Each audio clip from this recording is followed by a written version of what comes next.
Ininspeksyon ni DPWH Secretary Vince Dizon ang Phase 2 hanggang Phase 5 ng Drainage Rehabilitation Project sa kahabaan ng G. Araneta Avenue sa Quezon City. Ngayong tapos na ang proyekto, iibsan nito ang pagbaha sa lugar tuwing malakas ang ulan, lalo na't kilala ang nasabing kalsada bilang isang low-lying area.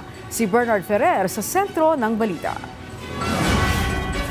Hindi makabiyahe, nahanap buhay namin, hindi kami kumikita. Ganitong araw-araw na pinagdaraanan ng tricycle driver na si Francis tuwing bumabaha sa G. Araneta Avenue sa Quezon City. Kilala kasing low-lying area ang kanilang lugar kaya ramdam niya at ng kanyang pamilya ang matinding epekto ng pagbaha sa kanilang kabuhayan at pamumuhay. Yung pag pa namin sa bahay, pag aakyat namin ng mga gamit, ayun po, mga mahirap na pag nabaha po kami dito. Walang pera, walang kita sa araw-araw. Tapos matagal pa kung bago umupa. Kaya malaking ginhawa para sa kanya ang Drainage Rehabilitation Project sa kahabaan ng G. Araneta Avenue, partikular mula Caliraya Street hanggang E. Rodriguez Avenue. Halos 400 milyong pisong halaga ng proyekto na layuning mabawasan ang matagal ng suliranin sa pagbaha tuwing malakas ang ulan. Pinalawak ang kapasidad ng drainage system sa pamamagitan ng paglalagay ng dalawang 1.5 meter diameter na tubo mula sa dating 36 na pulgada lamang. May kabuang haba ito na 700 metro. Kasi dati hindi kang mataas yung baha dito, 6 na oras mahigit bago bumaba yung tubig dito.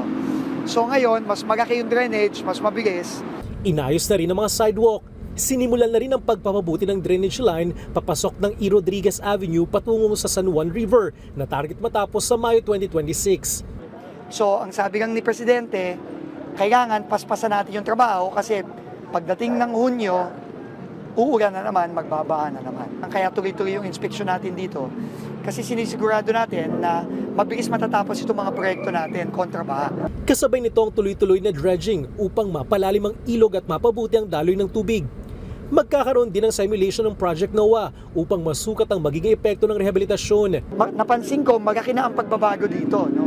Dati, nung una kong binisita to, nung nag-umpisa tayo ng kontrabaha last year, napakababaw nito. No? Halos dyan na sa mga bakal na kolong na yan. Samantala, nakatakdang pondohan sa 2027 ang itatayong pumping station sa San Juan River na nagkakalaga ng 280 million pesos. Bilang pansamantalang solusyon, maglalagay muna ang DPWH ng mobile pump simula Mayo 2026 upang mapabilis ang pag-agos ng tubig mula sa G. Araneta Avenue. Bibili rin ang kagawaran ng karagdagang mobile pumps para agad ma-deploy sa iba pang lugar na madalas bahain. Bernard Ferrer para sa Pambansang TV sa Bagong Pilipinas.